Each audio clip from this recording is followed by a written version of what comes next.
All right, listeners, it is time for this week's book news. I'm going to kick us off with some drama. We have a nonfiction author, Rainer Wynn, who's being questioned about the truthfulness of her book, The Salt Path.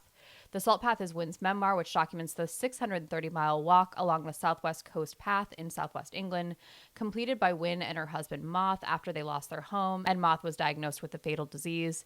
The Observer released a story that questioned the veracity of Wynn's book, claiming the home the couple is said to have been repossessed was lost after Wynn defrauded her former boss for over £64,000. Additionally, many doctors stated that the disease her husband was said to have been suffering from, corticobasal degeneration, was very unlikely to have allowed him to complete the task.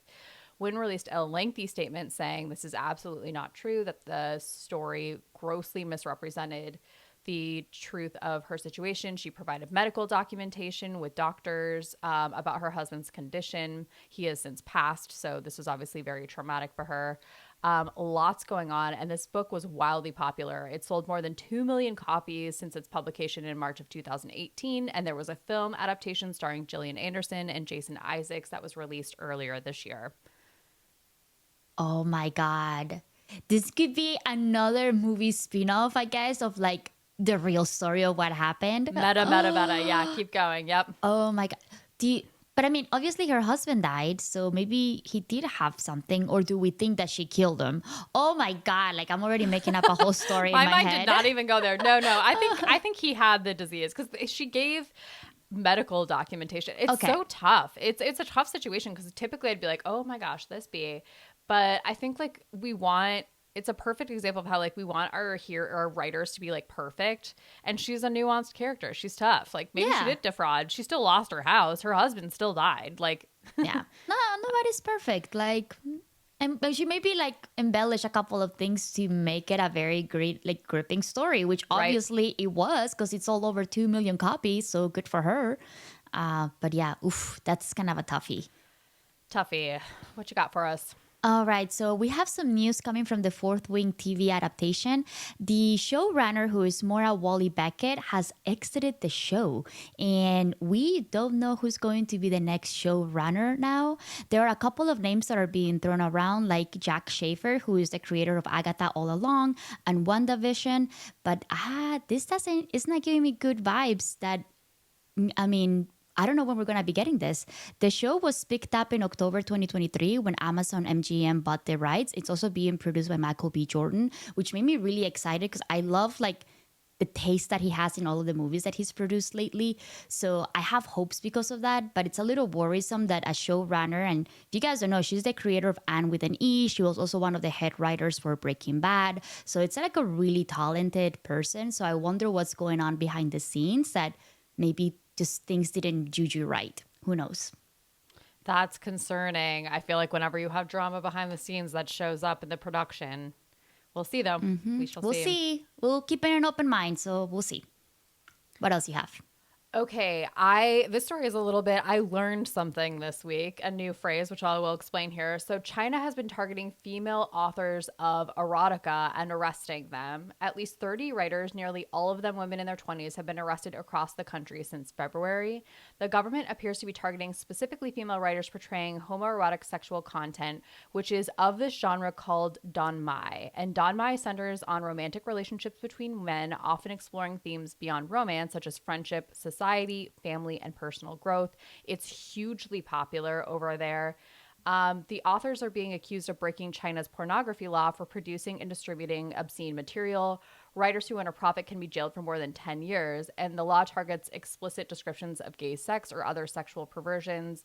Heterosexual depictions of sex have far more leeway in the country, so it does appear as if they are targeting a specific subset of authors for a specific subset of sexual content within that material. It's been really interesting. They've had a lot of trouble getting these writers on the record for fear of retribution. But it's a fascinating introduction to a genre that I didn't know existed, and this beautiful look at the way in which art can really be this powerful force of dissent.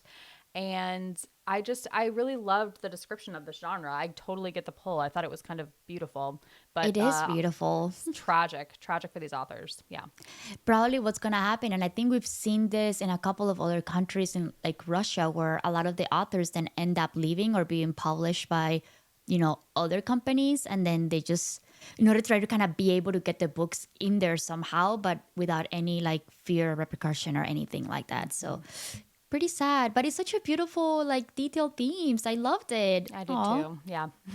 In some other adaptation news, Funny You Should Ask is in the works at Apple. The book was written by Elisa Sussman in 2022 and follows a young journalist who interviews a Hollywood heartthrob and then reunites with him 10 years later to discover exactly how he feels about her. The show is starring Regé Jean Page, and his partner Emily Brown is set to executive produce the show. The adaptation will be a TV series, and this will be the actor's first return to a TV show since he did Bridgerton. So it's He a did pretty big all deal. that work to leave a romance show and then only to come back to a slightly less successful version. Yeah, we'll see. And kind of made me really cute is like he's been dating his partner Emily for like a really long time, ever since Love even that. before Bridgerton. And she's known for being like executive producing and show running. So this is like, I think, one of their first projects. I don't think it's gonna be the first they've done it before, but they're gonna be doing it together. So maybe that just has a deeper meaning for him. That's kind of what I'm going with. Oh, that's so positive. I love that. Because yeah, I am still mad that he left poor Phoebe hanging out, and she's just like, oh, I guess I'll have to leave the show too because you are not here. Okay, in other romance series adaptation news, the hockey romance series Off Campus by Elle Kennedy is to be adapted into a series by Amazon. From Deadline, each of the first four novels tells the love story of a hockey player, with the fifth being a novella collection of all four couples. Season 1 of the TV series, based on the first book, The Deal, follows the unlikely romance between Hannah Wells, Ella Bright, played by Ella Bright, a wry, hockey-hating music major, and Briar University's Playboy star center Garrett Graham. The cast includes Josh Houghton, who's also rumored to be playing Xaden in the Fourth Wing adaptation, which makes sense. Same production studio. So I personally love a hockey romance. I'm a northern girl. I grew up in the Midwest where hockey was huge. I love this resurgence. And if you're into this, go check out Adrienne Hale's Reckless on Ice. She's a good friend of ours. She's a great writer. I'm just so excited about this resurgence of hockey love. And this is going to be a good one. I'm excited too. I don't know if you know this, but my husband played hockey in high school, not to That brag. tracks so much. So I am also a hockey girl, and I love it. I have read a couple of hockey romances in my day. I haven't read this one yet, but I feel like they're more wholesome than a lot of the other sports. Listen, I have a bias. I have a bias because I marry one. So maybe that's just in my mind, but I feel like they come across as much better people than in other sports. No, they are. I'm so convinced of this because, and it's weird because it's like a super aggressive sport. But if you've met anyone that's played hockey, they are Labradors. Like, they are the nicest humans. And so much of what they do outside of the hockey season is like, they do a lot of like community outreach and stuff, at least in my like the leagues where I grew up. That was a big part of what they did in the off season to like raise money, but also to just like be a bigger part of the community. I don't know. I love it. No, and you're right. Like, I think in most of the hockey books that I read, they also include something for community outreach. Like, I think you're not wrong in that, because I read other ones around basketball, soccer, and they never talk about community outreach from the ones that I read. And most of the ones that I have for hockey, they've done things for puppies and like helping after a disaster and things like that. And I'm like, okay, I'm sold. I'm a hockey person. It's like, it is. It's an intrinsic part of the hockey community, at least from my very limited experience. Anyway. Maybe it's that Midwest upbringing, right? Like, Totally. People are kind of nice. So we'll see.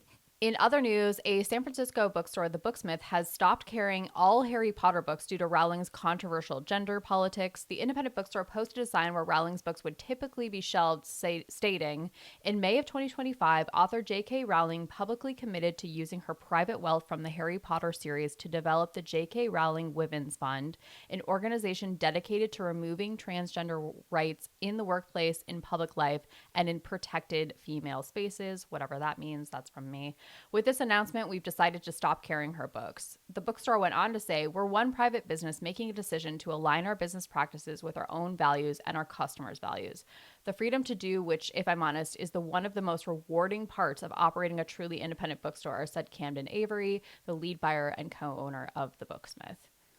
Good for them. And I think to her point, they are serving their community. They are in San Francisco, one of the cities that protects and stands behind a lot of LGBTQ rights. So I understand like what they're doing this. They're looking out for their customers, for their people, and this is a way that they can do that. So props to them for doing this. It's probably something that gather and has had a lot of attention. So it's ballsy, especially not from their city, but from other places. So yeah, I love it. I love the story. I do too.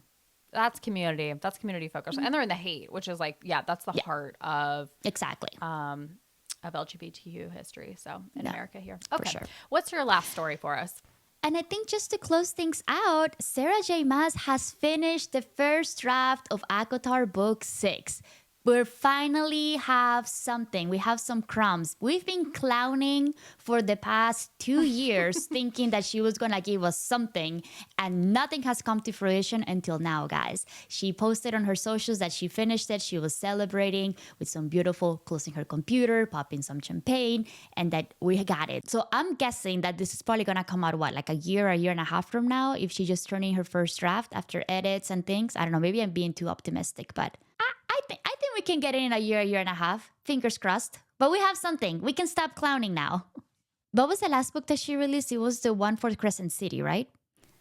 It was. And Crescent City, like it did some teasers to ACOTAR. They like crossed the worlds. I personally, it didn't give me the payoff that I was hoping for. I think I was like overly invested or overly excited about how much crossover there would be. And it was weird. Not much. Not much. It was like in a weird way. But like I'm guessing that's what this book will flesh out. So we'll see. Okay. All right. Do I have to read? I guess I do have time. Do I have to read Crescent City, you think, before I get into this world? I'm going to be honest, yes, but I do not enjoy that series. I don't like a modern fantasy that much, and it's very much like I don't want them like whipping out their cell phones and taking selfies, and that's kind of a big part of that, and that's just preference. It has nothing to do with the quality of the book. So, yeah. Okay. Maybe I'll get it. So, we give it a year and a half timeline. I think I should be able to get it done. All right. We'll see. We'll see what happens. All right. And then that's all we had for book news.